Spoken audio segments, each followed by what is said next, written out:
First ever factory outlet Mukunda jewelleries KBHP Somajiguda Suchitra Hanamkonda Kothapet Chandanagar Khammam. నమస్కారం. కార్తీక పురాణం 4వ భాగంలోకి వచ్చాం. అయితే ఈ రోజున నాగుల చవితి కాబట్టి చవితి ఆరాధన అలవాటు ఉన్న వాళ్ళు పుట్టలో పాలు పోసుకోవటం కానీ, లేకపోతే మన ఇంట్లోనే ఒక కలుగుని ఏర్పరిచి నాగుల చవితిని ఆ విధిని నిర్వహించడం కానీ చేయొచ్చు. సాధారణంగా నాగుల చవితికి పగలు భోజనం చేసి రాత్రికి ఉపవాసం ఉండటం ఒక విధానంగా కనపడుతుంది. ఈ రోజున కూరలు తరగకూడదు, వేటిని దంచకూడదు అని చెప్తారు. మేము ఈ ప్రాంతాల వారీగా ఉన్న అలవాట్లని పాటిస్తూ నాగుల చవితిని సుసంపన్నం చేసుకుందాం. అయితే 4వ రోజులోకి వచ్చాం కదా. జనక రాజర్షి వింటున్నారు 3 రోజుల నుంచి, 3 భాగాలు విన్నారు. రోజులు మనవి వారికి ఎపిసోడ్లుగా వెళ్తోంది అనుకోండి. ఆయనకి చాలటం లేదు, ఇంకా చాలా విషయాలు తెలుసుకోవాలని ఉంది. ఆయన ఏమన్నారంటే, వశిష్ఠ మునీంద్ర, నీ వాక్సుధారసాన్ని పానం చేస్తున్నటువంటి నాకు తృప్తిగా లేదు, ఇంకేమైనా కొత్త సంగతులు తెలుసుకోవాలని ఉంది. కాబట్టి కార్తీక వ్రత పుణ్యాన్ని గురించి మరింత తెలియజేయి. అందులోనూ కార్తీకంలో ఏ దానం చేయాలి, ఏమని కోరి వ్రతాన్ని ఆచరించాలి. మోక్షం కోసం కార్తీక వ్రతాన్ని ఆచరిస్తాం, అలా కాకుండా ఈ లోకంలో మనకి కావలసిన ఏ కోరికలనైనా కోరచ్చా అని అడిగేసరికి వశిష్ఠ మహాముని ఇలా తెలియజేస్తున్నారు.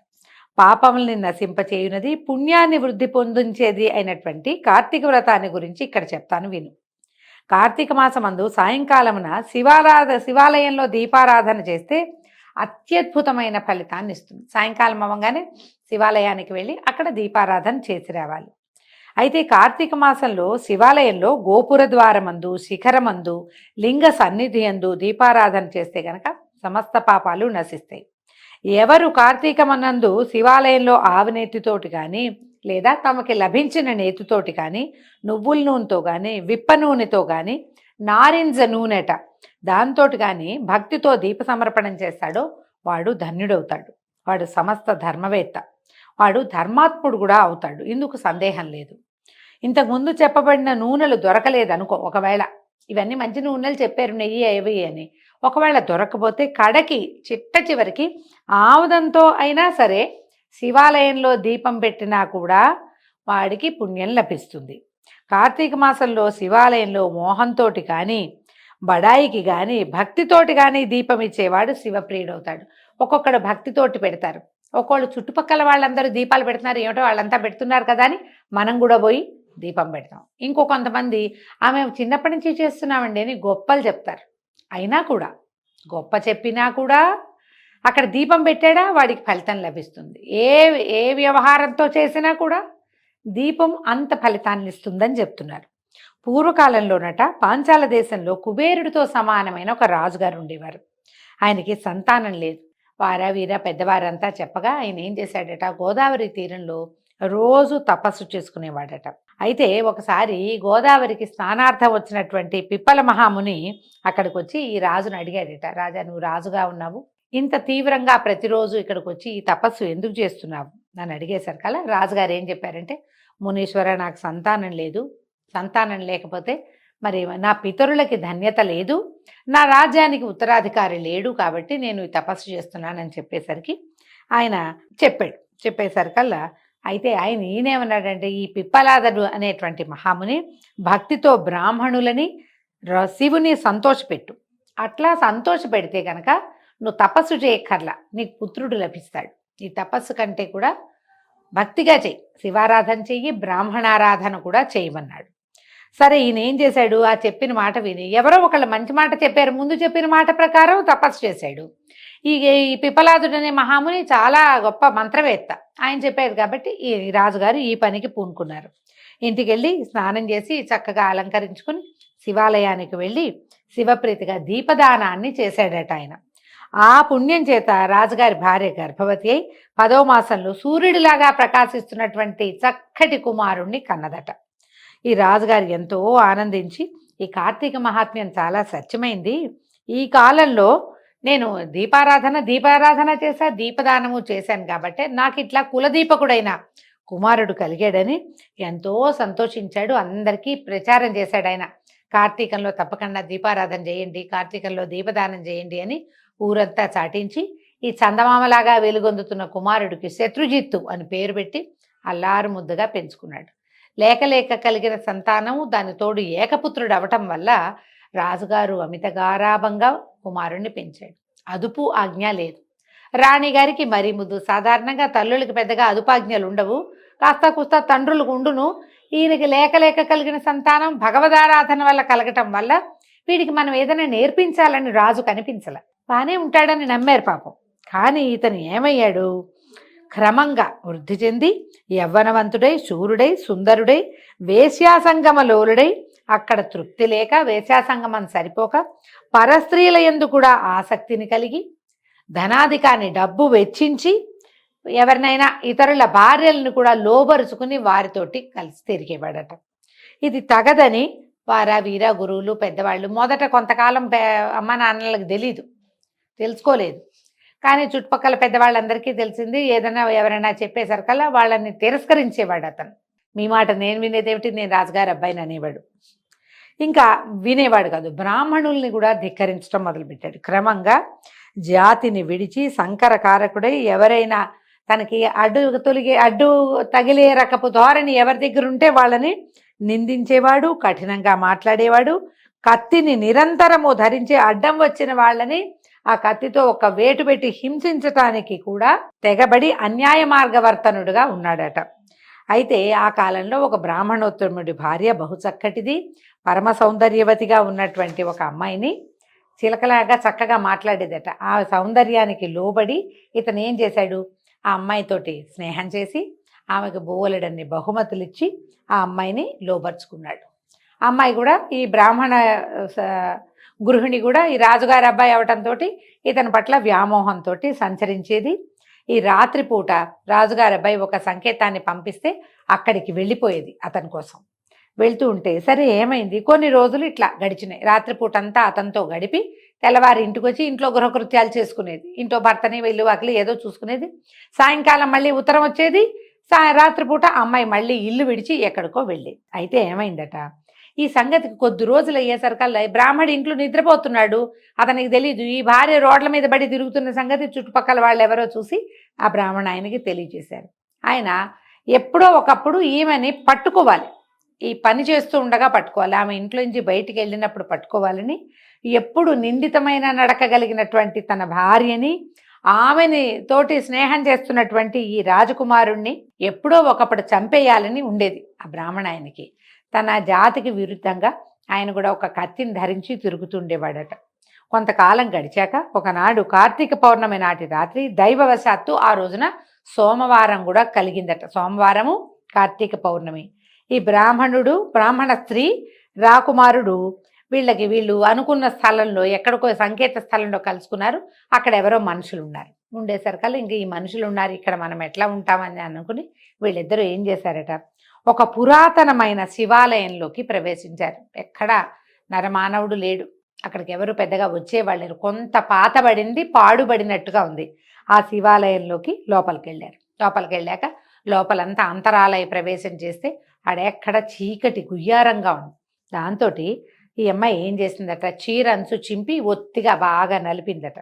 ఈ లోపల రాకుమారుడు ఏం చేశాడట, బయటికి వెళ్ళి కొంత ఆముదాన్ని తీసుకొచ్చాడు. వెతికితే ఆ చేతులతో తడిమితే ఈ శివలింగానికి చుట్టుపక్కల ఎప్పుడు ఎవరో విడిచిపెట్టారో ఓ 2-3 ప్రమిదలు దొరికినాయి. వీళ్ళు ఏం చేశారు, ఆ ప్రమిదల్లో ఈ తెచ్చిన ఆముదాన్ని పోసి ఈ ఒత్తులు అందులో తడిపి చక్కగా వెలిగించారు. దీపం వెలిగించి ఆ శివ పరమేశ్వరుడు ఉండేది ఉంది కదా, పానువట్టం మీద ఎత్తుగా ఉంటుంది కదా శివలింగం, పానువట్టం మీద ఉంటుంది. పానువట్టం ఎత్తుగా ఉంటుంది. ఆ పానువట్టం మీద పెట్టారంటే శివలింగానికి దగ్గరగా ఆ దీపాలు వెలిగించి పెట్టి వాళ్ళ దారిన వాళ్ళు కింద పడుకున్నారు. అయితే ఏమైంది, ఇంతలో ఈ బ్రాహ్మణ ఆయన తన భార్య ఇంట్లో నుంచి వెళ్ళిందని చూసుకుని ఆమె సాధారణంగా ఎక్కడికి వెళ్తుందో ఆ 3-4 ప్రదేశాలు చూసిన తర్వాత ఎవరైనా స్త్రీ పురుషులు వెళ్ళారా అని ఆ రాత్రిపూట కొంతమంది బయట కాపలాలు పడుకునే వాళ్ళు ఉంటారు, వాళ్ళని కనుక్కుంటూ నిదానంగా ఈ శివాలయానికి చేరాడు. ఈ జీర్ణ శివాలయంలోకి చేరి చూస్తే లోపల ఏకశయ్యాగతులుగా కనపడ్డారు. ఈ బ్రాహ్మణ స్త్రీ రాజకుమారుడు కనపడేసరికి అతను ఏం చేశాడు, లోపలికి తలుపు దోసుకుని లోపలికి వచ్చేసి ఈ ఏకశయ్యాగతులుగా కనపడుతున్నటువంటి వాళ్ళిద్దరిని ఏం చేశాడు, తన కత్తితోటి నరికేశాడు. అయితే ఏమైంది, ఈ అమ్మాయిని ముందు కొట్టేశాడు. ఎప్పుడైతే ఆవిడ కేకలు పెట్టిందో, కేక పెట్టేసరికల్లా రాజకుమారుడు దిగ్గున లేచేసరికల్లా అతనికి ఒక కత్తిగాటు తగిలింది. కానీ ధూర్తుడవటము, ముందు నుంచి తెంపరి వాడవటంతో రాకుమారుడు ఏం చేశాడు, తనకి దెబ్బ తగులుతుంటే తను కత్తి పుచ్చుకుని తిరిగేవాడు. ఆ కత్తి ఆ పక్కనే ఎక్కడో పెట్టాడు. చేతులతో తడుకుని ఆ దొరికిన కత్తితోటి ఆ బ్రాహ్మణాయన్ని కూడా ఒక్క వేటు పెట్టేశాడు. ఇప్పుడు బ్రాహ్మణుడు, ఆయన భార్య, ఈ రాజకుమారుడు ముగ్గురు మరణించారు. అది ఎక్కడ జరిగింది, ఈ పురాతనమైన జీర్ణమైపోయి ఉన్న శివాలయంలో, శివ సన్నిధానంలోనే ఈ 3 హత్యలు జరిగేసరికల్లా పైగా ఆ రోజు కార్తీక పౌర్ణమి, సోమవారం, అలాంటి పర్వదినంలో ఈ మరణం సంభవించడంతో పాశహస్తులైన యమకింకర్లు వచ్చేసరికల్లా శివరేత్ర భయంకరులైనటువంటి శివకింకరులు కూడా వచ్చారు. వాళ్ళతో పాటు యమకింకర్లు వచ్చారు, శివకింకర్లు వచ్చారు. శివకింకర్లు ఈ చనిపోయి పడి ఉన్న రాజకుమారుణ్ణి, బ్రాహ్మణ స్త్రీని, అంటే చేయకూడని సంబంధాన్ని కలిగి ఉన్నటువంటి వాళ్ళిద్దరిని విమానం మీద ఎక్కించుకున్నారు. ఈ యమదూతలు ఏం చేశారు, ఆ పక్కనే పడున్న ఈ బ్రాహ్మణాయనకి కత్తిగాటు తగిలిందిగా, ఆయన పట్టుకున్నారు. ఈ రకంగా భార్యకి, రాజకుమారుడికి కైలాస గమనము, తనకి యమలోక గమనాన్ని గ్రహించాడు ఈ బ్రాహ్మణ జీవాత్మ. అప్పుడు అడిగాడు, ఓ శివదూతలారా, నా భార్య జారిని, దుర్వ్యవసాయం కలిగిన స్త్రీ, ఆమెతోటి ఆ వ్యవసాయంలో పాల్గొన్నవాడు ఈ పక్కనున్న రాకుమారుడు, వీళ్ళిద్దరిని మీరు తీసుకెళ్తున్నారు. సాక్షాత్తు శివుడుల్లే కనపడుతున్నారు, ప్రతి వాళ్ళు పరమేశ్వరునిలాగా కనిపిస్తున్నారు, విభూది పుండ్రాలు అవి ధరించి. మరి నేనేమో సదాచారవంతుడైన బ్రాహ్మణుణ్ణి, అంత బ్రాహ్మణుణ్ణి అయితే నాకేమో ఈ గతి పట్టింది, వాళ్ళిద్దరికీ ఏమో సద్గతి కలిగింది, ఎందుకు అని అతి దీనంగా అడిగేసరికల్లా ఈ శివదూతలు చెప్పారట బ్రాహ్మణుడికి, ఓ బ్రాహ్మణోత్తమ, నీవన్నది సత్యం, అయితే ఇక్కడ ఒక విశేషం ఉంది, నీకు చెప్పాలి. ఈ నీ భార్య పాపాత్మురాలు, జారిని, దుష్ప్రవర్తన కలిగింది, కామవశంతో అయినప్పటికీ కూడా కార్తీక పౌర్ణమి సోమవారం నాడు శివాలయంలో దీపారాధన గాదును తన చీరను చించి ఒత్తిని చేసి ఇచ్చింది కాబట్టి ఈమెకి సమస్తమైన పాపాలు భస్మమైపోయినాయి. ఈ రాజకుమారుడు కూడా ఏం చేశాడు, ఈ దీపం కోసం ఇతను దుర్వ్యవసాయం కలిగిన వాడే, మంచివాడు కాదు. ఎందరినో గాయపరిచాడు, పెద్దల మాట ధిక్కరించాడు, తల్లిదండ్రుల్ని ధిక్కరించాడు. ఈ రాజ్యంలో రాజుగా ఉండవలసిన వాడు, తన సంతానంగా ప్రజల్ని భావించవలసిన వాడు పరదారాగమనం కూడా చేశాడు, దౌర్భాగ్యుడు వీడు. కానీ ఇతను ఏం చేశాడు, ఈ దీపం కోసం, శివాలయంలో దీపం పెట్టడం కోసం ఆముదాన్ని తీసుకొచ్చాడు, ఆ దీపాన్ని వెలిగించాడు. కాబట్టి ఇతనికి పాపాలన్నీ క్షీణించినాయి, ఒక్క పాపం లేదు వీడికి. కార్తీక మాసంలో కామమోహంతో అయినప్పటికీ కూడా శివాలయమునందు దీపాన్ని ఇచ్చినవాడు ధన్యుడు. మహాయోగుల యందు కూడా అధికుడు అవుతాడు. కాబట్టి దీపార్పణము వలన నీ భార్యకు, ఈ రాజకుమారుడికి కైలాసాన్ని ప్రసాదించారు. వీళ్ళకి ఏంటంటే, నువ్వు వాళ్ళని సంహరించడం వల్ల నీకు నరకం వచ్చింది, నువ్వెంత శుద్ధంగా ఉన్నప్పటికీ దీపదాన నాశిత పాపులైన వారితోటి సమానుడివి నువ్వు కాలేవు. వాళ్ళు దీపాన్ని దానం చేసి పాపాన్ని పోగొట్టుకున్నారు, నువ్వెందుకు ఖేదిస్తావు, పరమార్థం అనేది ఒక సూక్ష్మం, నీకు అర్థం కాదు, నీ పరిస్థితి అయితే ఇంతే అనేసరికల్లా అప్పుడు ఈ శివదూతలు చెప్తున్న మాటలు విన్నటువంటి రాజకుమారుడికి చాలా కష్టంతో వచ్చిందట. అయ్యో నిజం, నేను రాకుమారుడిని, ఎంతో అద్భుతమైన ప్రవర్తనగా ఉండవలసిన వాడిని, నేను ఇంత దుర్మార్గుడుగా ఉన్నాను, నా వలన ఈ బ్రాహ్మణుడు ఈ పని చేశాడు, లేకపోతే ఆయన తన భార్యను చంపే పాపాన్ని ఎందుకు మూట కట్టుకున్నాడు. బ్రాహ్మణుడికి 2 పాపాలు వచ్చాయి, ఒకటి భార్యను సంహరించాడు, రెండోది రాజ్యానికి ఉత్తరాధికారి అయిన రాజకుమారుణ్ణి, ఒక వ్యక్తిని చంపటమే కాకుండా అతను రాజు, క్షత్రియుడు, అతన్ని చంపటం వల్లే ఈ పాపం వచ్చింది. చాలా దుఃఖపడ్డాడు రాజకుమారుడు. నా వల్ల కదా ఈ బ్రాహ్మణుడు ఇంత పని చేశాడు, నాకేమో కైలాసం వచ్చి ఇతనికేమో నరకం రావడం నాకు చాలా దుఃఖంగా ఉంది. కాబట్టి నా దీపదాన పుణ్యాన్ని నేను బ్రాహ్మణుడికి ఇచ్చేస్తాను. ఏకకాలం ఒకేసారి మరణించాం, ఆ అమ్మాయి మరణించింది, అతను మరణించాడు, నేను మరణించాను, మా ముగ్గురికి సమాన గతి ఉండాలని భావించి చెప్పాడట శివదూతలకి. నేను దీపాన్ని పెట్టినందుకు లభించిన పుణ్యంలో సగభాగాన్ని నేను ఈ బ్రాహ్మణుడికి ఇచ్చేస్తాను అని అనగానే శివదూతలు ఒప్పుకున్నారట. ఈ పుణ్యం చేత బ్రాహ్మణుడు దివ్యమైన విమానాన్ని ఎక్కి ఆయన కూడా కైలాసానికి వెళ్ళాడు. మొత్తం మీద మోహం చేత అయినప్పటికీ వాళ్ళు పెట్టినటువంటి దీపం వలన, దీపదానము అంటే భగవంతునికి ఇవ్వడం వల్ల ఆ దీపాన్ని వీళ్ళు కైలాసానికి వెళ్ళారు.